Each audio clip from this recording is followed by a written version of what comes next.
Festival को सफल करने में जिन्होंने 6-7 महीने से कड़ी मेहनत और लगन से आज आपके सामने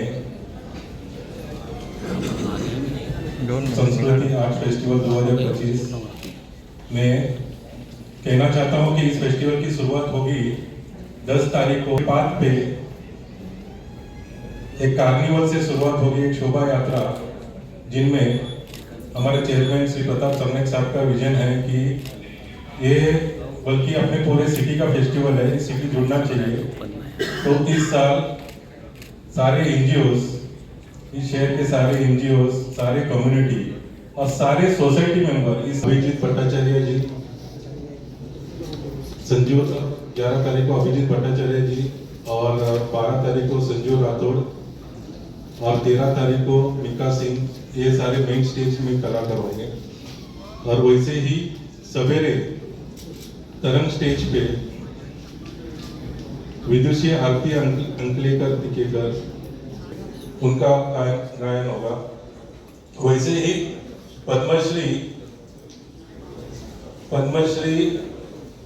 शाहिद परवेज जो सितार वादन है वो भी इसी मंच पे दिखाई देंगे शाम के वक्त। वैसे ही हमारे मुद्रा स्टेज पे भी पद्मश्री सुहाना नारायण, और इस साल हमारे यहाँ एक यूएस से भी आर्टिस्ट हमारे मुद्रा स्टेज पे परफॉर्म करने वाले। एक स्टेज बना है बीट्रिक स्टेज, जिसपे स्टैंड अप कॉमेडी, जो फेमस स्टैंड अप कॉमेडी है बड़ीपा, उनके सारे कलाकार आपको इस बीट्रिक स्टेज पे दिखेंगे। उसी तरह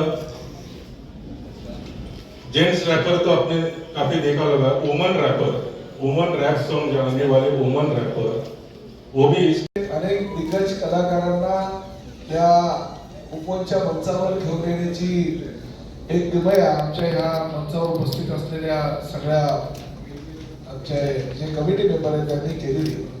प्रताप सरनाईक एकटा काही करू शकत नाही, परंतु प्रताप सरनाईकांबरोबर ही जी कमिटी आहे ती कमिटी जर या ठिकाणी नसती तर मला असं वाटतं हा फेस्टिवल किती आम्ही मदत केली असती, आर्थिक सहकार्य केलं असतं तरी चालू उघडच क्रिया जे आहे हे आमच्या या कमिटी मेंबरचं आहे। आणि मला एक गोष्ट अभिमानानं प्रत्येक वेळेस निदर्शनास आणायची असते की एक फेस्टिवल संपला की आम्ही दुसऱ्या फेस्टिवलची वाट बघत असतो आणि त्या दुसरा फेस्टिवल कसा सक्सेस करायचा आणि त्या ठिकाणी कोण कोण कलाकार आणायचे आणि त्याचबरोबर त्या फेस्टिवलची पार्श्वभूमी काय असावी हे आमचा प्रत्येक जण विचार करत असतो। त्यासाठी त्या बैठका होत असतात। आज जरी या ठिकाणी प्रेस कॉन्फरन्स असेल तरी या आमच्या बैठकी 2 महिन्यापूर्वीपासून चालू आहे। मला आठवत आहे की इलेक्शनच्या काळामध्ये आचारसंहिता लागण्यापूर्वी आणि आचारसंहिता लागल्यानंतर सुद्धा या बैठका आमच्या झाल्या आणि प्रत्येक बैठकीला आम्ही आमच्या सूचना देत होतो। त्यामुळे निवडणूक असू या काही असू दे, फेस्टिवल आपला सक्सेस कसा होईल यासाठी प्रयत्न आपण सगळ्यांनी केला पाहिजे। एमएलए बन रहे हैं और हम सब आपके माध्यम से भी सर को गुड लक विश करते हैं, ताकि हम भी चाहते हैं कि सर और अच्छे पोजीशन पे जावे और जितनी लोगों की सेवा सर ने की है ना, मतलब मैं तो सर को आज करीब करीब 30 साल से जानता हूँ कि दिन हो रात हो, और उसका एक क्रेडिट ये है कि सर हर बार अगर आपने देखा तो उनका लीड बढ़ते जा रहा है। दूसरा संस्कृति फेस्टिवल आप सब लोगों को मालूम है, हम सब जुड़े, ये रियली थाने की जान करते जा रही है और इसमें जितने लोग इसमें ज्यादा सहभाग करेंगे उतना उनको भी अच्छा लगेगा, फेस्टिवल भी बहुत अच्छा होगा। धन्यवाद। से आगे इस कड़ी को ले जाने के लिए गुजारिश करें। प्रेजेंट्स रियल संस्कृति आर्ट फेस्टिवल 2025 में उपस्थित सारे मीडिया के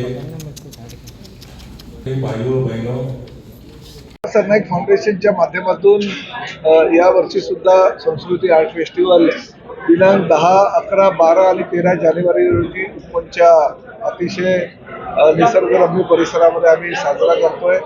आणि प्रामुख्यानं राज्याचे उपमुख्यमंत्री श्री एकनाथ शिंदे साहेब यांच्या हस्ते 10 तारखेला सायंकाळी 5 वाजता याचं उद्घाटन केलं जाईल आणि 4 दिवस चालणाऱ्या या फेस्टिवलमध्ये लाखो ठाणेकरच नव्हे तर महाराष्ट्रातील विविध ठिकाणावरून येणारे लोक सहभागी होत असतात। आणि अतिशय दिग्गज कलाकार आहे, पद्मश्री पद्मविभूषण ह्या कलावंतांबरोबर सकाळी 6 वाजल्यापासून तुम्हाला ती मैफिल रंगताना दिसणार आहे. प्रामुख्यानं 11, 12 आणि 13 रोजी सायंकाळी अभिजित भट्टाचार्य, त्याचबरोबर संजीव राठोड आणि मिका सिंग यांची अदाकारी सुद्धा मुख्य स्टेजवर होणार आहे. विविध स्टेजवर अनेक नामवंत कलाकारांचा परफॉर्मन्स होत असताना लहान मुलांसाठी वेगवेगळ्या प्रकारचे गेम्स, त्याप्रमाणे कार्यशाळा अशा सुद्धा आयोजित केलेल्या विविध प्रकारची चांगले साहित्य या ठिकाणी येणाऱ्या लोकांना त्या ठिकाणी मिळणार आहेत.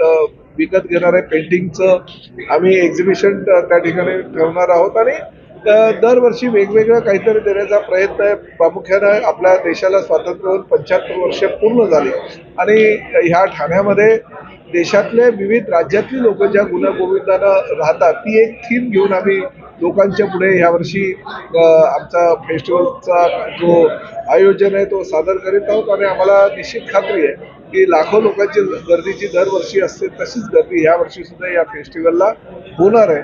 त्यामुळे मनोरंजनासाठी आणि विविध उपक्रम एक ठाणेकरांना मिळणार असल्यानं ह्या फेस्टिवलमध्ये आवर्जून सगळेजण हजेरी लावत असतात.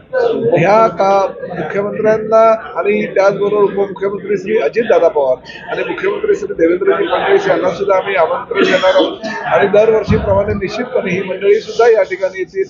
विविध क्षेत्रातील मान्यवर आम्ही या ठिकाणी आमंत्रण त्यांना देणार आहोत, ते सुद्धा येतील आणि त्याचबरोबर शिवगौरव पुरस्कार जो आहे तो शिवगौरव पुरस्कार सुद्धा फेस्टिवलच्या शेवटच्या दिवशी माननीय उपमुख्यमंत्री आणि मुख्यमंत्र्यांच्या हस्ते प्रदान केला जाईल.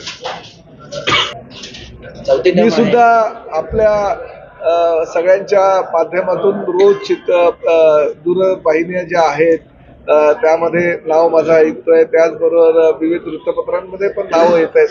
आपल्याला सगळ्यांना कल्पना आहे की 2009, 2014, 2019 आणि आता तब्बल 2024 साली तर जनतेनं मला या कोकणातून सर्वाधिक जे आहे ते मतदान केलेलं आहे. म्हणजे 1,84,000 मतदान मिळाले आणि 1,08,000पेक्षा जास्त मताधिक्य लोकांनी मला दिलेलं आहे. 2 महापालिका माझ्या क्षेत्रात येत असताना सुद्धा प्रत्येक वेळेस लोकांनी जास्तीत जास्त प्रेम मतरूपी देण्याचा प्रयत्न मला केलेला आणि तो यशस्वी झालेला आहे. मला खात्री आहे राज्याचे उपमुख्यमंत्री आणि आमच्या पक्षाचे मुख्य नेते आदरणीय एकनाथ शिंदे साहेब हे ठाणेकर आहे. गेल्या वेळी जेव्हा ते मुख्यमंत्री होते तेव्हा आम्हालाही असं वाटत होतं की आम्ही मुख्यमंत्रीच आहोत अशा आविर्भावामध्ये आम्ही वावरत होतो आणि तशा पद्धतीची कामं या शहरासाठी आम्ही करत होतो. ह्याही वेळेस निश्चितपणे जो काही मंत्रिमंडळाचा विस्तार आहे तो विस्तार लवकरच केला जाईल आणि एकनाथ शिंदे साहेब देणारे आहेत, तुम्ही सगळेजण ओळखता. योग्य वेळी कोणाला काय द्यायचं हे त्यांना अतिशय चांगल्या प्रकारे माहीत आहे, त्यांना काय कोणी सांगायची गरज नाही.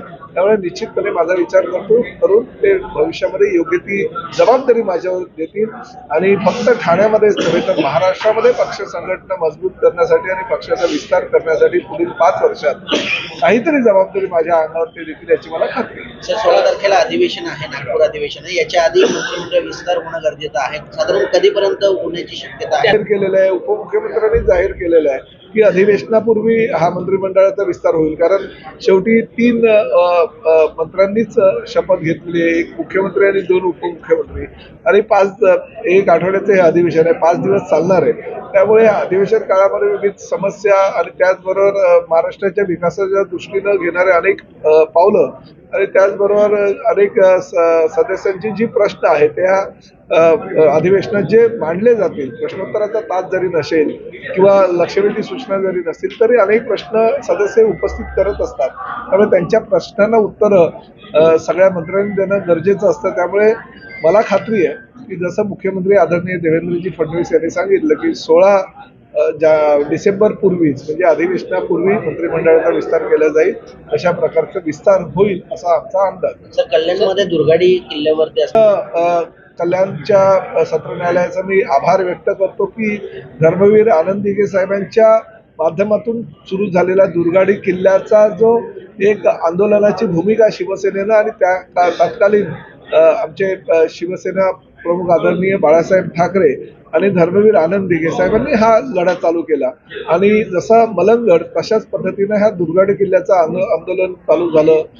घंटानाद त्या ठिकाणी दुर्गाडी किल्ल्यावर हिंदू संस्थेच्या वतीने आणि प्रामुख्याने शिवसेनेच्या वतीने दरवर्षी केला जातो आणि त्याला यश आलेलं आहे. माननीय न्यायालयामध्ये जी काही कागदपत्राची छाननी झाली त्या छाननीच्या आधारे कालच न्यायालयानं संपूर्णतः हा किल्ला व किल्ल्याचा परिसर राज्य शासनाच्या मालकीचा असल्याचं नमूद केलं आणि फक्त हिंदू संघटनेनं आणि प्रामुख्याने शिवसेनेनं जी भूमिका घेतली ती भूमिका अतिशय योग्य होती या निकालाच्या माध्यमातून सिद्ध झालेलं आहे. त्यामुळे आता आमचा दुर्गाडी किल्ला झालेला आहे. पुढे मलंगगडाला सुद्धाच तसा न्याय मिळेल न्यायदेवतेच्या माध्यमातून याची आम्हाला खात्री आहे. त्या बाबतीत मला काही कल्पना नाहीये, परंतु मी मगाशीच तुम्हाला सांगितलं की अधिवेशनाच्या आधी हा मंत्रिमंडळाचा विस्तार होईल असं दोन्ही उपमुख्यमंत्र्यांनी मुख्यमंत्र्यांनी जाहीर केलेलं आहे आणि निश्चितपणे ते एकदा जे बोलतात ते करतात. शिवसेनेचा पोर्टफोलिओ कसा असेल त्या बाबतीत मला काही कल्पना नाही. शिंदे साहेब तुम्हाला त्या बाबतीतली माहिती देतील. ओके.